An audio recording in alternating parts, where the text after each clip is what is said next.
ஆண்டவராகிய இயேசு கிறிஸ்து நாமத்தில் உங்களுக்கு என்னுடைய அன்பின் வாழ்த்துக்கள். உங்கள் சிந்தனைக்கு என்கிற என்னுடைய யூடியூப் செய்திகள் விசுவாசிகள் வசனத்தை நன்கு கற்றுக்கொள்ளவும் புரிந்து கொள்ளவும், அடிப்படையான இறையியல் கோட்பாடுகளை தெரிந்து கொள்ளவும், அதில் அவர்களை ஊக்குவிக்கும்படியாக இந்த செய்திகளை நான் உங்களுக்கு வழங்கி வருகிறேன். எனவே இதை கேட்கிற விசுவாசிகள் உங்களுக்கு பயனுள்ளதாக இருக்கிறது நீங்கள் கருதினால் இந்த செய்திகளை மற்ற விசுவாசிகளுக்கு அறிமுகம் செய்து வைக்கும்படியாக உங்களை அன்போடு கேட்டுக்கொள்கிறேன். இன்றைய நாளில் நாம் தியானிக்க போகிற தலைப்பு என்னவென்றால், கிறிஸ்துவின் நியாயாசனம். ஆங்கிலத்தில் சொல்ல வேண்டும் என்றால் த ஜட்ஜ்மெண்ட் சீட் ஆஃப் கிரைஸ்ட். இன்னொரு மொழிபெயர்ப்பில் பார்ப்போம் என்றால் கிறிஸ்துவின் நியாய தீர்ப்பு அரியணை. இந்த சப்ஜெக்டை குறித்து இப்படி சற்று விளக்கமாக பார்க்கலாம்.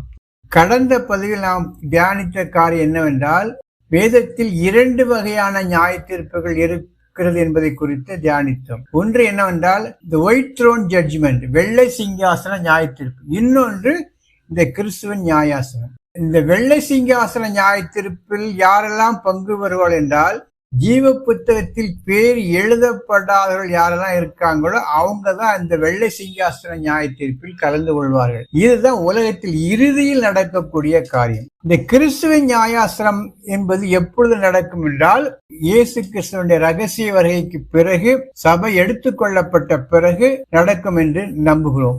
இதுல 2 வகையான கருத்துக்கள் உண்டு. ஒரே நியாய தீர்ப்பு தான் உண்டு, 2 நியாய தீர்ப்பு தான் கிடையாது. கிறிஸ்துவின் நியாயாசனமும் வெள்ளை சிங்காசன நியாய தீர்ப்பு 2 ஒன்றுதான் என்று சொல்லக்கூடிய வேத பண்டிதர்களும் இருக்கிறார்கள். ஆனால் பொதுவாக ஏற்றுக்கொள்ளக்கூடிய கருத்து என்னன்னா, 2 டைப் ஆஃப் ஜட்ஜ்மெண்ட் இருப்பதாகத்தான் பெரும்பாலான வேத பண்டிதர்கள் சொல்கிறார்கள். அதனுடைய அடிப்படையிலே தான் இந்த செய்திகளை உங்களுக்கு நான் வழங்கி வருகிறேன். இந்த கிறிஸ்துவின் நியாயாசன தீர்ப்பில் யாரெல்லாம் பங்கு பெற முடியும் என்றால், ஜீவ புத்தகத்தில் பேர் எழுதப்பட்டவர்கள் மட்டும்தான் இந்த நியாய தீர்ப்பில் பங்கு கொள்ள முடியும். இப்பொழுது அதை பற்றியுள்ள வேத ஆதாரங்கள் எதுவென்றால், 1 கொரிந்தியருடைய புத்தகம் 3வது அதிகாரம் 11 முதல் 15 வரை உள்ள வசனங்கள், 1 கொரிந்தியர் 4வது அதிகாரம் 3 முதல் 5 வரை உள்ள வசனங்கள், 2 தீமோத்தேயு 4வது அதிகாரம் 7, 8, 1 பேதுரு 5, 4, யாக்கோபு 1:12, வெளிப்படுத்தின விசேஷம் 22:12. இந்த வேத வசனங்கள் அடிப்படையில் ஆதாரத்தில் இந்த செய்தியை உங்களுக்கு நான் பகிர்ந்து அளிக்கிறேன். இந்த ஜட்ஜ்மெண்ட் சீட் அல்லது கிறிஸ்துவின் நியாயாசனம் என்பதை கிரேக்க மொழியில் பீமா என்று அழைக்கிறார்கள். பீமா என்பதற்கான உண்மையான அர்த்தம் என்னவென்றால், அந்த காலத்தில் அந்த கிரேக்க கலாச்சாரத்தில் வெற்றி பெற்றவர்களுக்கு, போரில் வெற்றி பெற்றவர்களுக்கோ அல்லது விளையாட்டு வெற்றி பெற்றவர்களுக்கோ அந்த பீமா என்கிற மேடையில் இருந்து வெற்றி பெற்றவர்களுக்கு பரிசு வழங்குவார்கள். அந்த பரிசு வழங்குற அந்த நிகழ்ச்சியை தான் கிறிஸ்துவின் நியாயாசனம் என்று வேதம் குறிப்பிடுகிறது.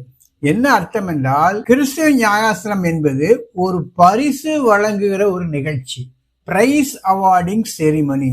இந்த ஆவிக்குரிய வாழ்க்கையில், ஆவிக்குரிய போராட்டத்தில் நாம் எப்படி ஓடி இருக்கிறோம் என்பதை அடிப்படையாக கொண்டு நமக்கு பரிசுகள், கிரீடங்கள், மகிமைகள் வழங்கப்படுகிற ஒரு நிகழ்ச்சி தான் இந்த கிறிஸ்துவின் நியாயாசனம். இதுக்கு பேர் கிரேக்க மொழியில் பீமா என்று அழைக்கப்படும். எனவே இந்த கிறிஸ்துவ நியாயாசனத்தை பற்றியுள்ள 9 முக்கியமான கருத்துக்களை இப்பொழுது உங்களோடு பகிர்ந்து கொள்ள விரும்புகிறேன். கிறிஸ்துவின் நியாயாசனத்தை பற்றியுள்ள 9 முக்கிய குறிப்புகள். பாயிண்ட் நம்பர் 1, இந்த நியாய தீர்ப்பில் தண்டனை என்பது கிடையாது. No condemnation. இந்த நியாய தீர்ப்பில் நாம் மட்டுமே இயேசுவோடு தனிப்பட்ட முறையில் சந்திக்க முடியும். இதனுடைய தலைவர், நியாய தீர்ப்பு வழங்கக்கூடிய தலைவர் யார் என்றால் ஆண்டவராய் இயேசு கிறிஸ்து. அடுத்தது பாயிண்ட் நம்பர் 3, இந்த வழக்காடு மன்றத்தில் நமக்காக வழக்காட யாரும் வர முடியாது. நம்முடைய போதகரோ பாஸ்டரோ யாரும் நம்முடைய சார்பாக வழக்காட முடியாது. No jury, no advocates. இந்த தீர்ப்பு என்பது நம்முடைய வாழ்க்கையும் நம்முடைய ஊழியத்தையும் இணைத்து நமக்கு தேவன் அருளுகின்ற ஆசீர்வாதங்கள், பரிசுகள். இந்த நியாய தீர்ப்பில் பலவிதமான சர்ப்ரைசஸ் அண்ட் ஷாக்ஸ் இருக்கும். அதிர்ச்சிகளும் ஏமாற்றங்களும் இந்த நியாய தீர்ப்பில் காணப்படும். பாயிண்ட் நம்பர் 6, நமக்கு கொடுக்கப்பட்ட வெளிச்சத்தின் அடிப்படையிலே தான் இந்த நியாய தீர்ப்பு வழங்கப்படும். அடுத்தது, நமக்கு கொடுக்கப்பட்ட தருணங்களின் அடிப்படையில் இந்த நியாய தீர்ப்பு வழங்கப்படும். நமக்கு கொடுக்கப்பட்ட வரங்களின் அடிப்படையிலே தான் இந்த நியாய தீர்ப்பு வழங்கப்படும். based on the light that God has given, opportunities God has given, the gifts God has given. இறுதியாக இந்த பரிசு என்னவென்றால் crown and glory, மகிமையும் கிரீடங்களும் வாழ்ந்த வாழ்க்கையின் அடிப்படையில் நமக்கு வழங்கப்படும். முதலாவதாக நாம் பார்க்கக்கூடிய காரியம் என்னன்னா, கிறிஸ்துவின் நியாயாசனம் என்பது தண்டனை வழங்கக்கூடிய ஒரு இடம் அல்ல. தெளிவாக புரிந்து கொள்ள வேண்டும். யாருடைய பேரெல்லாம் குறிப்பிடப்பட்டிருக்கிறதோ அவர்களுக்கு நோ கண்டம்னேஷன், ஆக்கினை கிடையாது, தண்டனை கிடையாது. வெள்ளை சிங்காசன நியாய தீர்ப்புக்கும் இதுக்கும் மிகப்பெரிய வித்தியாசம் உண்டு. வெள்ளை சிங்காசன நியாய தீர்ப்பு என்பது ஜீவ புத்தகத்தில் பேர் எழுதப்படாதவர்களுக்கு வழங்கக்கூடிய காரியம். இந்த கிறிஸ்துவின் நியாயாசனம் என்பது பரிசுகள் வழங்கக்கூடிய ஒரு நிகழ்வு. நாம் இந்த உலக வாழ்க்கையில் எப்படி நடந்தோம், எப்படி இருந்தோம், நாம் செய்த காரியங்களுக்கு ஆண்டவராய் இயேசு கிறிஸ்து நமக்கு பரிசுகள் வழங்குகின்ற ஒரு நிகழ்வு தான் இந்த பீமா என்று சொல்லப்படுகிற இந்த கிறிஸ்துவின் நியாயாசனம். இயேசு கிறிஸ்துவை அறிந்தவர்களுக்கு இந்த தண்டனை என்பது கிடையாது என்பதை நாம் புரிந்து கொள்ள வேண்டும். அடுத்த முக்கியமான குறிப்பு என்னவென்றால், இது ஒரு தனிப்பட்ட சந்திப்பு. ஆண்டவராய் இயேசு கிறிஸ்துவும் நாமும் அந்த நியாய தீர்ப்பில் காணப்படுவோம். இதற்கு ஆதாரமாக உள்ள வசனம் எதுவென்றால், ரோமருக்கு எழுதிய நிருபம் 14வது அதிகாரம் 12வது வசனம் படிக்கலாம். ஆதலால் நம்மில் ஒவ்வொருவனும் தன்னை குறித்து தேவனுக்கு கணக்கு ஒப்புவிப்பான். அவனவன் தன்னை குறித்து தேவனுக்கு கணக்கு ஒப்புவிக்க வேண்டும். நமக்கு ஆதரவாக எந்த ஜூரியோ எந்த அட்வொகேட்டோ யாரும் இருக்க மாட்டாங்க. நம்ம பக்கத்துல நம்ம பாஸ்டர் இருக்க மாட்டாங்க. நம்ம எவ்வளவு காணிக்கை கொடுத்து உதவி செய்த ஊழியக்காரர்கள் நமக்கு ஆதரவா நிக்க மாட்டாங்க. நம்ம குடும்பம் நிக்காது, யாருமே நிக்க மாட்டாங்க. 1 to 1 நாம் மட்டுமே we have to face Jesus Christ. அது ஒரு பயங்கரமான நிகழ்வா இருந்தாலும் அதுல நமக்கு பரிசுகளும் காத்திருக்கிறது. எனவே இது ஒரு தனிப்பட்ட சந்திப்பு. இதுல வழக்காடுவதற்கு நமக்காக யாரும் கிடையாது. இந்த நியாய தீர்ப்பை குறித்து நாம் மிகுந்த ஜாக்கிரதையாக இருக்க வேண்டும். இந்த தனிப்பட்ட சந்திப்புல எல்லாற்றையும் குறித்து ஆண்டவர் கணக்கு கேட்பா. நம்ம கொடுக்கப்பட்ட நேரங்கள், காலங்கள், பணம், தாளந்துகள் எல்லாவற்றையும் குறித்து we have to give account. நமக்கு என்னெல்லாம் ஆண்டவர் கொடுத்திருக்காரோ, என்னென்ன வரங்கள், செல்வங்கள், நேரங்கள், ஜீவன் எல்லாற்றையும் பற்றி நம்ம கணக்கு ஒப்புவிக்க வேண்டிய ஒரு நேரம். எவ்வளவு ஒரு கடினமான இது பாருங்க. அதனால நம்ம ஏனோதானா என்று வாழ்ந்து விடக்கூடாது. எல்லாவற்றையும் குறித்து we have to give account. அப்படின்னா நம்ம எவ்வளவு இந்த ஆவிக்குரிய ஓட்டத்தை ஜாக்கிரதையாக நடத்த வேண்டும் என்பதற்கு இது ஒரு முக்கியமான ஒரு வசனம். நாம் கணக்கு ஒப்புவிக்கப்பட வேண்டியவர்களா இருக்கிறபடியினாலே நம்முடைய ஆவிக்குரிய ஓட்டத்தை ஜாக்கிரதையாக ஓட வேண்டும். அடுத்தபடியாக எவைகளை குறித்து நாம் கணக்கு ஒப்புவிக்க வேண்டும்? ஒன்று என்னன்னா, நம்முடைய ரேஸ் அண்ட் மினிஸ்ட்ரி, நம்முடைய ஆவிக்குரிய வாழ்க்கை, நம்முடைய ஆவிக்குரிய ஊழியம், இந்த இரண்டையும் சேர்த்துதான் நமக்கு ஆண்டவர் மதிப்பிடுவார், நமக்கு பரிசுகளை வழங்குவார். நாமும் இந்த 2 காரியங்களுக்காகவும் நாம் ஆண்டவரிடம் கணக்கு ஒப்புவிக்க வேண்டும். நாம் சரீரத்துல இருக்கிற இந்த காலகட்டத்துல எல்லாவற்றையும் குறித்து நாம் கணக்கு ஒப்புவிக்க வேண்டும். நம்முடைய குடும்ப வாழ்க்கை, நம்முடைய தனிப்பட்ட வாழ்க்கை, உறவு முறைகள், இவைகளில் எப்படி இருந்தோம்? சில பேர் நன்கு குடும்ப வாழ்க்கை நடத்துவாங்க, ஆனா ஊழியத்தில் பங்கெடுக்கவே மாட்டாங்க. சிலர் ஊழியம் நன்றாக செய்வாங்க, குடும்ப வாழ்க்கையில் அக்கறையற்று இருப்பார்கள். இந்த இரண்டையும் மிங்கிள் பண்ணிதான் நம்ம ஆண்டவராய் இயேசு கிறிஸ்து இந்த இரண்டுக்கும் மதிப்பீடு செய்கிற தேவனாய் இருக்கிறார். நம்முடைய வார்த்தைகளை குறித்து எப்படி இருக்க வேண்டும்? மத்திய 12:36 படி வார்த்தைகளை குறித்து ஜாக்கிரதையா இருக்க வேண்டும். நம்முடைய நினைவுகளை குறித்தும் ஜாக்கிரதையா இருக்க வேண்டும். 1 Corinthians 4:5 இப்படி எல்லாவற்றையும் குறித்து ஆண்டவர் நம்முடைய வாழ்க்கையுள்ள சகல காரியங்களையும் குறித்து ஆண்டவர் நியாயந்திருப்பார். அதாவது பரிசுகள் வழங்குவார். அடுத்து ஊழியங்கள், நம்முடைய ஊழியத்தை குறித்து ஆண்டவர் கணக்கு கேட்பார். எதனால அந்த ஊழியத்தை கட்டியோம்? பொன்னினாலா, வெள்ளியினாலா, தங்கத்தினாலா, வைக்கோலினாலா, எதனால நாம் இந்த ஊழியத்தை கட்டுகிறோம்? இது ஒரு முக்கியமான ஒரு பாயிண்ட். யாருக்காக கட்டுகிறோம்? நமக்காக கட்டினோமா? ஆண்டவருக்காக கட்டினோமா? ஆண்டவருடைய ஊழியத்திற்காக நாம் கொடுத்த நேரங்கள் என்ன, கொடுத்த பணம் என்ன, நம்முடைய தாளந்துகளை எப்படி பயன்படுத்தினோம், நம்முடைய ஊழியங்களின் அடிப்படையில் எல்லாம் வைத்து நமக்கு ஆண்டவர் பரிசுகள் வழங்குவார். ஊழியத்தில் நாம் எப்படி காணப்படுகின்றோம்? இந்த ஊழியத்தை எப்படி கட்டுகிறோம்? தங்கத்தினாலா, மரத்தினாலா, வைக்கோலினாலா? இதை பற்றி தெளிவாக 1 கொரிந்தியர் புத்தகம் 3வது அதிகாரம் 12 முதல் 15 வரை உள்ள வசனங்களை தெளிவாக காணப்படும். படிக்க நாம் கட்டுகிற ஊழியம் எதை அடிப்படையாக கொண்டிருக்கிறது? தங்கத்தை வைத்து கட்டுகிறோமா, வெள்ளி வைத்து கட்டுகிறோமா போன்ற காரியங்கள் எல்லாம் ஊழியங்கிற கான்செப்ட்ல வரும். ஆவியினாலே ஊழியம் செய்கிறோமா, மாமிசத்தினாலே ஊழியம் செய்கிறோமா? கலாச்சார 6வது அதிகாரம் 7, 9 இது எல்லாத்தையும் அடிப்படையாக whole life, both life and the ministry, the race and the ministry, இந்த இரண்டையும் கம்பைன் பண்ணி தான் ஆண்டவராய் இயேசு கிறிஸ்து நம்மை மதிப்பீடு செய்து நமக்கான பரிசுகளை வழங்குவார். அடுத்தபடியா நாம் பார்க்கும் பொழுது இந்த நியாய தீர்ப்பில் மிகப்பெரிய ஆச்சரியங்களும் ஏமாற்றங்களும் shocks and surprises will be found there. எப்படி என்றால், நாம் எதையுமே முகத்தை பார்த்து வெளித்தோற்றத்தை பார்த்து நாம் ஏமாந்து விடுகிறோம். 1 சாமுவேல் 16:7.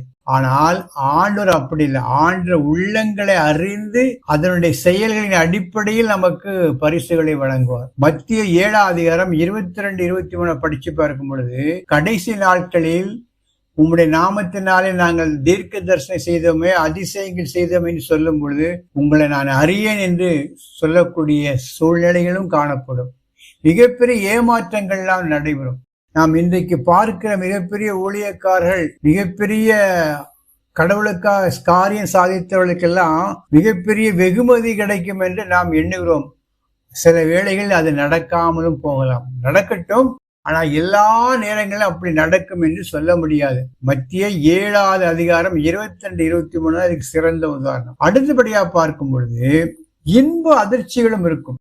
ஒரு சின்ன காரியத்தை ஒருவன் செய்திருந்தால் கூட அதற்கும் பலன் கிடைக்கும். மத்திய 10:42 பார்க்கும் பொழுது, ஒரு ஊழியக்காரன் என்கிற ஒரு நாமத்து நிமித்தம், சீசன் என்கிற நாமத்து நிமித்தம் ஒருவனுக்கு ஒரு கிளாஸ் தண்ணீர் கொடுத்தா கூட அதுக்கேற்ற பலன் கிடைக்கும். அப்படி என்றால் நாம் செய்கிற சின்ன சின்ன காரியங்களுக்கெல்லாம் நமக்கு அவார்டு கிடைக்கும் என்று எண்ணும் பொழுது மிகப்பெரிய ஆச்சரிய இன்ப அதிர்ச்சிகளா இருக்கும். அடுத்தபடியாக மறைமுகமாக நாம் செய்யக்கூடிய எல்லா காரியங்களுக்கும் கடவுள் வெளியரங்கமாக பதிலளிப்பார். மத்திய 6:4 நாம் மறைமுகமாக செய்கிற தியாகங்கள், அர்ப்பணிப்புகள், பாடுகள் இவைகளுக்கெல்லாம் பரலோகத்தில் ஆண்டவர் வெளியரங்கமாக பதிலளிப்பார். அந்த நியாய விசாரணையில பலவிதமான ட்விஸ்ட் அண்ட் டர்ன்ஸ்லாம் இருக்கும். இப்படிதான் இருக்கும், இவருக்கு இப்படி கிடைக்கும், இவருக்கு இவ்வளவு பெரிய பரிசுகள் கிடைக்கும் என்று நாம் வெளியரங்கமாக தோற்றத்தின்படி காரியங்கள் அங்கு நடக்காது. ஏமாற்றங்களும் இருக்கும், ஆச்சரியங்களும் இருக்கும், இன்ப அதிர்ச்சிகளும் இருக்கும். எனவே அது மிகப்பெரிய ஒரு எக்ஸைட்டிங் ஈவெண்டாகத்தான் நியாயாசன விசாரணை காணப்படும்.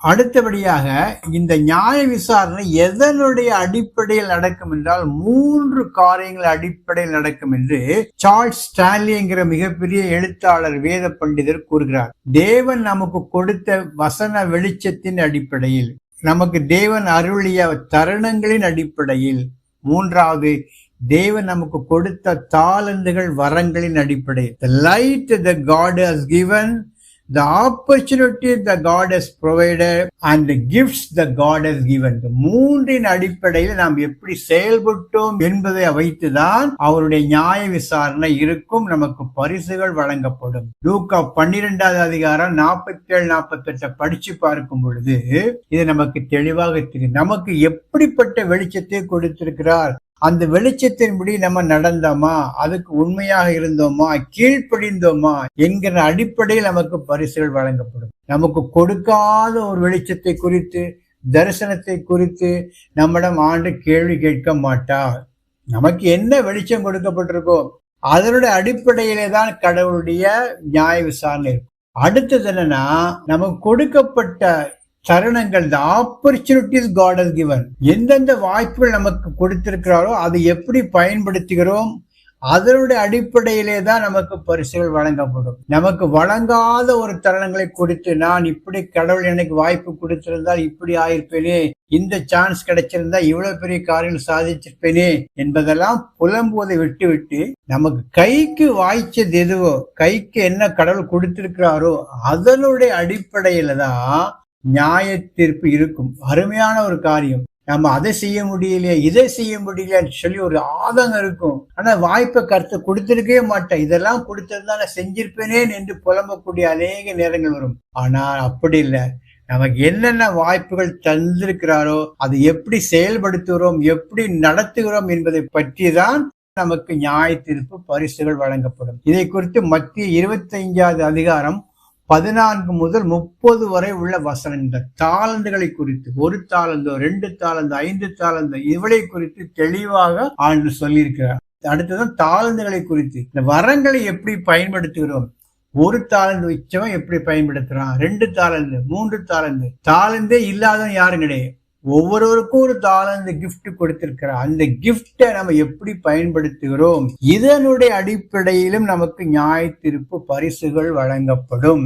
1 தாளந்து வச்சுட்டு அந்த தாளந்து எப்படி பயன்படுத்துகிறோம் என்பதை பற்றி தான் பிரச்சனை தவிர 10 தாளந்து இருந்தாலும் 8 தாளந்து பிரயோஜனப்படுத்தி 2 வேஸ்ட் பண்ணாலும் அதுதான் லாஸ். 100க்கு 100 நம்முடைய தாளந்துகள் எப்படி பயன்படுத்துகிறோம், 1, 2, 3, 5 கொடுத்த கிஃப்ட்ஸின் அடிப்படையில், தாளந்தின் அடிப்படையில் நமக்கு பரிசுகள் வழங்கப்படும். நமக்கு கொடுக்கப்பட்ட வெளிச்சத்தின் அடிப்படையில், கொடுக்கப்பட்ட வாய்ப்புகளின் அடிப்படையில், கொடுக்கப்பட்ட வரங்களின் அடிப்படையில் 3ஐயும் கம்பைன் பண்ணி தான் நமக்கு பரிசுகள் வழங்கப்படும். அடுத்தபடியாக இந்த நியாய விசாரணையில் நாம் பெறக்கூடிய மகிமையை பற்றியுள்ள காரியம். நம்முடைய சரீரம் இந்த மண்ணுக்குள் புதைக்கப்படுகிறது. ஆனால் நம் ஆண்டவராய் இயேசு கிறிஸ்து வரும் பொழுது, ரகசிய வரையிலோ இல்ல மரித்த பின்பு உயிர்த்தெழும்போதோ இந்த சரீரம் மகிமையுள்ள சரீரமாக மாறுகிறது. அப்படி மகிமையோடு இந்த சரீரம் உயிர்ப்பிக்கப்படும் பொழுது அந்த மகிமையிலே வித்தியாசம் உண்டு. 1 கொரிந்தியர் 15வது அதிகாரம் 41, 42 படிக்க. சூரியனுடைய மகிமையும் வேறே, சந்திரனுடைய மகிமையும் வேறே, நட்சத்திரங்களுடைய மகிமையும் வேறே. மகிமையிலே நட்சத்திரத்துக்கு நட்சத்திரம் விசேஷித்திருக்கிறது. மரித்தோரின் உயிர்த்தெழுதலும் அப்படியே இருக்கும். அழிவுள்ளதாய் விதைக்கப்படும், அழிவில்லாததாய் எழுந்திருக்கும். கனவீனமுள்ளதாய் விதைக்கப்படும், மகிமையுள்ளதாய் எழுந்திருக்கும். அதாவது சூரியனுடைய மகிமை வேறு, சந்திரனுடைய மகிமை வேறு, நட்சத்திரத்தினுடைய மகிமை வேறு. சூரியனுடைய மகிமை மிகுந்த பிரகாசமா இருக்கும். ஆண்டோடைய அந்த நியாய தீர்ப்புல அதிகமான மார்க்குகள் பெற்று அதிகமான ஆசீர்வாதங்களை பெற்றவர்கள் சூரியனுடைய மகிமைக்கு ஒப்பாக காணப்படுவார்கள். அடுத்து சந்திரனுடைய மகிமை கொஞ்சம் லைட், கொஞ்சம் கம்மியா இருக்கும். நட்சத்திரத்தினுடைய மகிமை, இப்படி மகிமையிலும் வித்தியாசம் உண்டு. எல்லாருக்கும் மகிமை அடைந்த சரீரமா இருந்தாலும் அந்த மகிமையிலும் மிகப்பெரிய வித்தியாசம் இருக்கிறது என்று வேதம் தெளிவாக சொல்கிறது. எனவே நம்முடைய சரீரத்தை எந்த அளவுக்கு நம்ம பரிசுத்தமா பாதுகாக்கிறோமோ, சரீரத்தில் எந்த அளவுக்கு தியாகம் செய்கிறோமோ, ஒடுக்கி வாழ்கிறோமோ, அந்த அளவுக்கு நம்முடைய மரித்து போன சரீரம் மகிமை உள்ள சரீரமாக விண்ணில் காணப்படும் என்பதில் எந்த சந்தேகமும் கிடையாது. அடுத்தபடியாக மகிமையில் மட்டும் வித்தியாசம் இல்லை, நமக்கு கொடுக்கப்படுகின்ற கிரீடங்களிலும் வித்தியாசம் உண்டு. சோதனையை சகிக்கிறவர்களுக்கு நித்திய ஜீவ கிரீடம் இருக்கிறது என்று வெளிப்படுத்தல் 2:10 பார்க்கலாம். வருகைக்காக ஆவலோடு காத்திருப்பவர்களுக்கு நீதியின் கிரீடம் வைக்கப்பட்டிருப்பதாக 2 தீமோத்தேயு 4:8 பார்க்கலாம். மேய்ப்பர்களுக்கு, சபையை நடத்துவர்களுக்கு மகிமையின் கிரீடம் இருப்பதாக 1 பேதுரு 5:4 பார்க்கலாம். அடுத்தது வெற்றியின் கிரீடம் 1 கொரிந்தியர் 9:25, அதாவது ஆவிக்குரிய ஓட்டத்தை ஜெயமா முடிப்பவர்களுக்கு வெற்றியின் கிரீடம். அடுத்ததாக மகிழ்ச்சியின் கிரீடம், ஆத்துமாக்களை சம்பாதிப்பவர்களுக்கு மகிழ்ச்சியின் கிரீடம் என்று 5 வகையான கிரீடங்கள் வழங்கப்படும். நம்ம என்ன செய்கிறோமோ அதற்கேற்ற காரியங்களின் அடிப்படையில், சேவைகளின் அடிப்படையில் நமக்கு கிரீடங்கள் வழங்கப்படும் என்பதையும் நாம் புரிந்து கொள்ளலாம். கடவுள் நமக்கு வழங்கும் இடங்களும் அதிகாரங்களும் வித்தியாசப்படும். 14:2 பார்க்கும்போது என் பிதாவின் வீட்டில் அநேக வாசஸ்தலங்கள் இருக்கிறது. அப்போ ஒவ்வொருவருக்கும் ஒரு வித்தியாசமான மேன்ஷன் கொடுக்கப்படும். எல்லாருக்கும் ஒரே டைப் ஆஃப் ஸ்டீரியோ டைப் மேன்ஷன்லாம் இருக்காது. அவங்க வாழ்ந்த வாழ்க்கையின் அடிப்படையில், செஞ்ச ஊழியங்களின் அடிப்படையில் நமக்கு வாசஸ்தலங்கள் வித்தியாசப்படும். ஆளுகையும் வித்தியாசப்படும். 1000 வருஷ அரசாட்சி இயேசுவோடு ஆளுகை செய்வோம் என்று வெளிப்படுத்தல் 26 பார்க்கலாம். நாம் பெறக்கூடிய ஆளுகையினுடைய தன்மையும் மாறும், இடங்களும் மாறும், ஆளுகையினுடைய தன்மையும் மாறும் என்பதை புரிந்து கொள்ள வேண்டும். இறுதியாக இந்த செய்தியின் சுருக்கத்தை நான் உங்களுக்கு சொல்கிறேன். இந்த கிறிஸ்துவின் நியாயாசனம் என்பது ஒரு தண்டனைக்குரிய இடம் கிடையாது. அதில் நாம் மட்டும்தான் தேவனோடு விசாரணைக்காக செல்ல முடியும். நமக்கு கொடுக்கப்பட்ட வெளிச்சம், ஆப்பர்ச்சுனிட்டிஸ், தாளந்துகள் இவைகளின் அடிப்படையில் நியாயத்தீர்ப்பு வழங்கப்படும். நாம் பெறப்போகிற மகிமையும் வித்தியாசப்படும், பெறப்போகிற இடங்களும் ஆளுகையும் வித்தியாசப்படும், நாம் பெறப்போகிற கிரீடங்களும் வித்தியாசப்படும். எனவே இவ்வளவு ஆச்சரியமான அவார்டுகளும் பரிசுகளும் கிரீடங்களும் நிறைந்த நாம் பெறப்போகிற அந்த வாழ்க்கையை நாம் எண்ணி பார்க்கும் பொழுது ஒரு முக்கியமான காரியத்தை புரிந்து கொள்ள வேண்டும். தாளந்துகளை புதைத்து வைக்க கூடாது. தேவனுக்காக மட்டும் வாழ வேண்டும்.